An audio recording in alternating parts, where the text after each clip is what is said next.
26 जनवरी की tractor rally के दौरान हुई हिंसा के बाद गाजीपुर बॉर्डर को आज खाली कराने के लिए शाम से ही वहां हलचल देखी गई।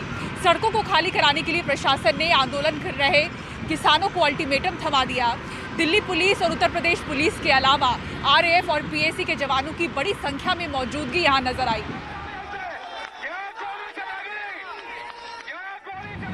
इस बीच खबर आई कि किसान नेता राकेश टिकैत सरेंडर कर सकते हैं, लेकिन उसके बाद उन्होंने खुद मीडिया के सामने आकर कहा कि वो गिरफ्तारी नहीं देंगे। राकेश टिकैत भावुक भी हुए और कहा कि फांसी दे दूंगा लेकिन गिरफ्तारी नहीं दूंगा। क्या बात है?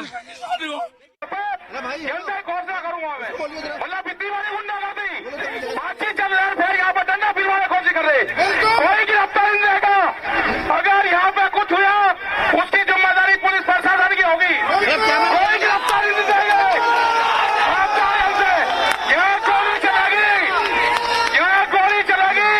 विधायक और बीजेपी के लोगों से गुंडागर्दी करवाई जा रही है। विधायक यहाँ पे है, 100 आदमी लेकर आया है, हमारे लोगों को पीटने का काम कर रही है। अगर मीडिया में हिम्मत है तो दिखाओ, यहाँ लोग मरेंगे, जिम्मेदारी पुलिस शासन की होगी। हम बातचीत करने के लिए तैयार ना, ऐसा नहीं होगा। मेरे गिरफ्तारी के बाद में मेरे साथ या साथियों के साथ में क्या होगा मुझे ये पता है। कोई गिरफ्तारी नहीं होगी, मैं यही फांसी लगाऊंगा। धरना खत्म हुआ, गोली चलेगी। बर्बाद करना चाहते हैं, नहीं होगा। ये देश का किसान, ये 5 लाख ट्रैक्टर में मेरी जिम्मेदारी है, इस किसान की मेरी जिम्मेदारी है। इस किसान को बर्बाद नहीं होने दूंगा देश के। आज अचानक क्या हुआ? आज अचानक क्या हुआ? वापसी होगा। आज अचानक क्या हुआ? पूरा घटनाक्रम बताइए। बीजेपी पार्टी लगी सारी किसान को बर्बाद करने लगी, नहीं छोड़ने का। ये बिल भी वापसी होंगे, बिल भी वापसी होंगे।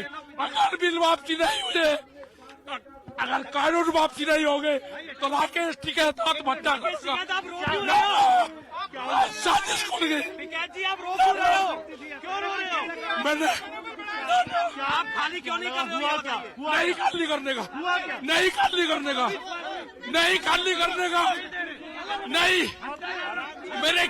मेरे किसान को मारने की कोशिश करी जा रही है। ये साजिश है, किसान को मारने की साजिश बीजेपी के लोग कर रहे हैं। यहाँ पर जितने यहाँ पर लोग हैं उनके मारने की साजिश रची जा रही। बीजेपी के विधायक यहाँ पे है, उनके 300 लोग यहाँ पे है, लाठी डंडों और गोलियों से मौजूद है। यहाँ के पुलिस प्रशासन 2000 पुलिस के लोग यहाँ पे मौजूद है। ये अत्याचार है किसान के साथ में, देश के किसान के साथ में गद्दारी है। हम इस वक्त गाजीपुर बॉर्डर में मौजूद हैं। देर रात हो चुकी है, राकेश टिकैत बैठे हुए हैं। उनकी तबीयत भी कुछ खराब होने की बात सामने आई थी। टिकैत साहब, क्या तकलीफ हुई आपको? डॉक्टर की टीम देखी? बीपी थोड़ा बढ़ा हुआ था। आपका बीपी बढ़ गया है? कितना बीपी आया है? 165-70 के आसपास। 165-70 के आसपास। टिकैत साहब, अब आपका जो भाषण है, वो जो आपने भाषण इन द सेंस आपने जो बयान दिया मीडिया में, जिसमें आप भावुक भी हो गए, वो वायरल है और तमाम जगह जो है किसान कह रहे हैं हम वापस चलेंगे। आपका क्या एक्शन प्लान है? आप देखो, वो पूर्ण रूप से गलत चीज़ थी। मतलब पुलिस प्रशासन मिलकर, और बीजेपी के लोगों का क्या मतलब था? बीजेपी के विधायक लाठी लेकर अपने समर्थकों के साथ में हमारे बुजुर्गों को पीटने के लिए आ गए। जब हमने कह दिया कि प्रशासन चाह रहा है हम यहाँ से हट जाएंगे, ये तो हमें श्योर करोगे कि हमारे लोग सुरक्षित घर जाएंगे? हम गिरफ्तारी देंगे 100, 150, 200 आदमी जो जाएंगे, हम आप जेल लेकर चलो, पक्के हमारा कागज बनाओ। लेकिन बीजेपी के लोग यहाँ से धरना स्थल पे जो हमारे लोग रहेंगे। प्रशासन आपसे क्या कह रहा था? टिकैत साहब, क्या कह रहा था प्रशासन आपसे? प्रशासन तो ये है कि खाली करो इसको, हम आपको गिरफ्तार करें, या तो खाली करो, नहीं तो बलपुरी होगा, गिरफ्तार देंगे। हमने कहा कि गिरफ्तार करो आप हमको। आपने कहा कि आप आत्महत्या कर लेंगे, आप फांसी लगा लेंगे। अगर इस तरह से हमारे लोगों के ऊपर लाठियाँ चलेगी, बीजेपी के लोग ये चलेंगे?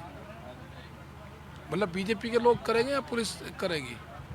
पुलिस की लाठियाँ से आएंगे, लेकिन कोई पार्टी के लोग बीजेपी के साथ में मिलकर काम करें, ये देश के साथ में गद्दारी नहीं होने देंगे। इसका पूरा इंसाफ होगा। आपके समर्थन में जगह जगह हाईवे बंद आएंगे, ये जनता आएगी आएगी। ये 5 लाख जो ट्रैक्टर आए थे ये बगैर तेल के आए थे, ये वापसी आएंगे। सरकार या तो काम कर दे, कानून बना दे, वो ट्रैक्टर यहाँ पे फिर आएंगे। ये ट्रैक्टर फिर आएंगे यहाँ पे। काफी लोग वापस गए थे, आएंगे वे ट्रैक्टर फिर आएंगे। वो ट्रैक्टर फिर आएंगे। तो या तो कर ले, बातचीत कर ले सरकार हमारे से। हमारे जो टिकैत साहब आप कह रहे हैं कि सुप्रीम कोर्ट जाएंगे आप, ये भी सुनने में आया कि आप सुप्रीम कोर्ट जाएंगे। जो वकील देखे वे बता देंगे सब चीज, उनको पता। मुझे और आप यहाँ से हटने वाले नहीं? यहाँ से नहीं हटेंगे। रात भर जागे रहेंगे? नहीं सोऊंगा, मैं जागूंगा तो सोऊंगा, जाएंगे नहीं यहाँ से? नहीं। तो ये राकेश टिकैत साहब हैं, उनका वो लोग यहाँ पर बैठे हुए हैं। उनका कहना है कि वो यहाँ से जाने वाले नहीं हैं। उनका कहना है लोग वापस आ रहे हैं। उनका जो डॉक्टर्स ने जांच की है उसमें उनका बीपी बढ़ा हुआ है। उन्होंने कुछ बेचैनी की शिकायत की थी, लेकिन फिलहाल उनका कहना है कि उनको चाहे कुछ भी हो जाए वो यहीं पर बैठे रहेंगे और उनका धरना जारी रहेगा।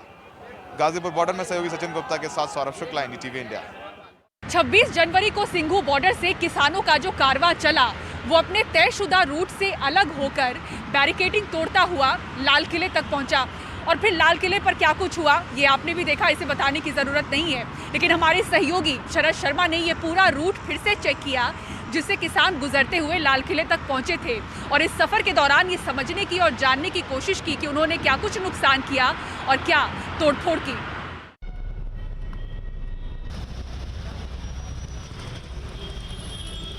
मैं मुकरबा चौक पर हूँ। सिंघू बॉर्डर से ये जगह करीब 15 किलोमीटर दूर है। मेरे ठीक पीछे से ये सड़क सीधे सिंघू बॉर्डर से ही आ रही है। 26 जनवरी को जब किसान यहाँ पर पहुँचे तो उनको दाहिने संजय गांधी ट्रांसपोर्ट नगर की तरफ जाने के लिए कहा गया, जो कि तयशुदा रूट था। लेकिन किसान दाहिने नहीं मुड़े, बल्कि उन्होंने यहाँ पर जो बैरिकेडिंग लगी थी, चाहे वो ऐसी रेगुलर बैरिकेडिंग होती हो, चाहे वो ये सीमेंट की बैरिकेडिंग होती हो, या इसके अलावा जो पुलिस ने इंतज़ाम किए थे, ये बड़े बड़े कंटेनर यहाँ पर लगाए गए थे, ये सारी इसमें तोड़फोड़ की या हटा दी। और ये बैरिकेडिंग हटाकर इसके अलावा DTC की बसें यहाँ पर खड़ी हुई थी, DTC की बसों में भी तोड़फोड़ की। और यहाँ से दाहिने तरफ जो रास्ता ISBT कश्मीरी गेट की तरफ जा रहा है, आउटर रिंग रोड की तरफ जा रहा है, उस पर वो निकल गए।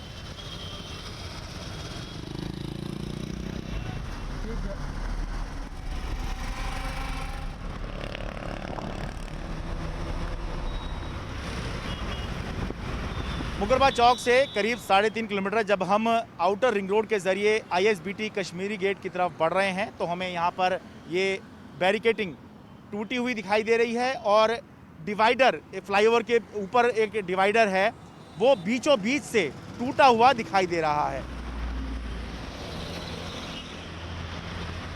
इसके बाद किसान रिंग रोड पर आकर ISBT कश्मीरी गेट से होते हुए ITO चौराहे पर पहुंचे।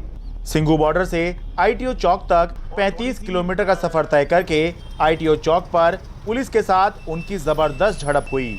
किसानों ने यहां यू टर्न लिया और फिर से रिंग रोड पर पहुंचे। इस बार लाल किला के पीछे से होते हुए यमुना बाजार, हनुमान मंदिर से मुड़कर लाल किला पर पहुंच गए।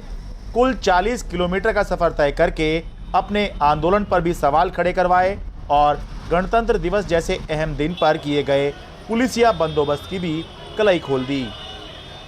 26 जनवरी को लाल किला पर जो कुछ हुआ आपने देखा, दुनिया ने देखा।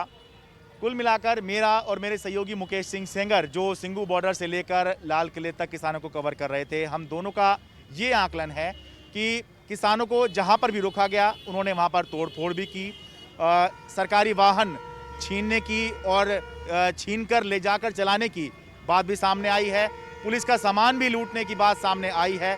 लेकिन इसके अलावा किसानों ने अपनी यात्रा के दौरान कहीं किसी बिल्डिंग के अंदर तोड़फोड़ की हो, किसी और तरह की संपत्ति को नुकसान पहुंचाया हो या किसी अन्य तरह की लूटपाट को अंजाम दिया हो, ऐसा दिखाई नहीं देता।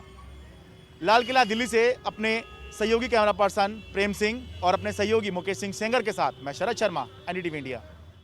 कोरोना से सबसे ज्यादा आहत महाराष्ट्र वायु प्रदूषण की चुनौती झेल रहा है और इसी वायु प्रदूषण की वजह से जो मरीज कोविड से उबर रहे हैं उन्हें ठीक होने में देरी हो रही है। नवी मुंबई की बात करें तो यहाँ पर आर्टिफिशियल लंग्स जो ट्रैफिक के बीच लगाया गया वो महज 10 दिनों में ही सफेद से काला पड़ गया। 24 घंटे में रंग बदला और 10 दिनों में ये कृत्रिम फेफड़ा सफेद रंग से एकदम काला हो गया।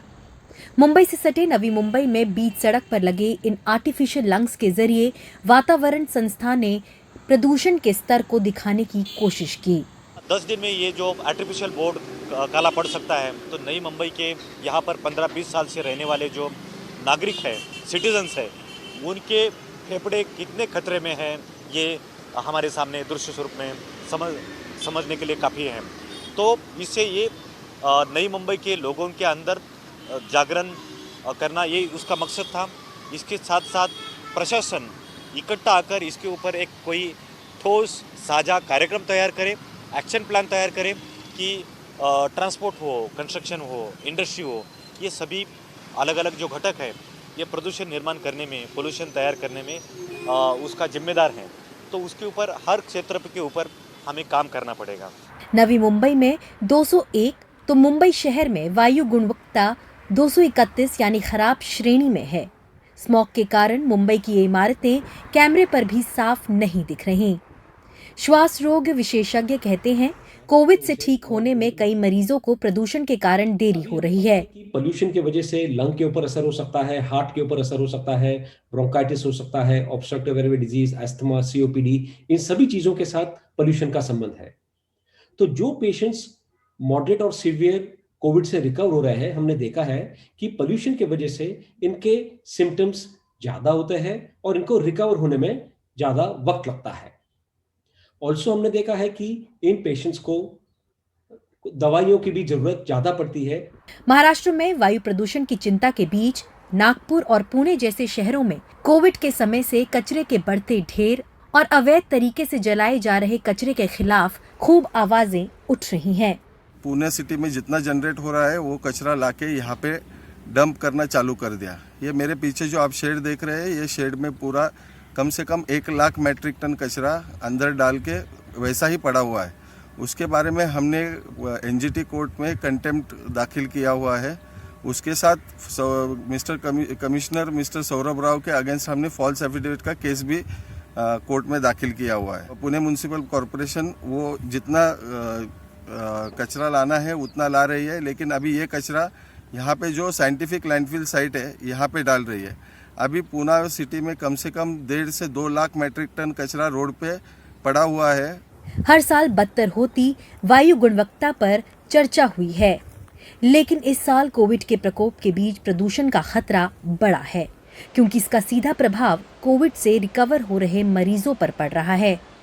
मुंबई से पूजा भारद्वाज, एनडीटीवी इंडिया। और इसी के साथ रुक रहे एक ब्रेक के लिए। सिटी सेंटर शो में आपको आगे दिखाएंगे एटीएम से 6 लाख की लूट।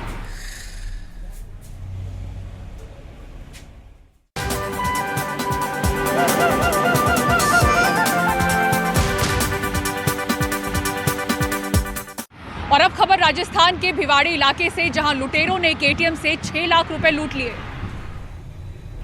बुधवार रात को भिवाड़ी में आईसीआईसीआई के एटीएम के अंदर लूट हो गई। जो लोग इस लूट में शामिल थे उनकी अब तक गिरफ्तारी नहीं हो पाई है। पुलिस मामले की जांच में जुटी है। और सिटी सेंटर शो में इसी के साथ मुझे दीजिए इजाजत। खबरों के लिए देखते रहें एनडीटीवी इंडिया। नमस्कार।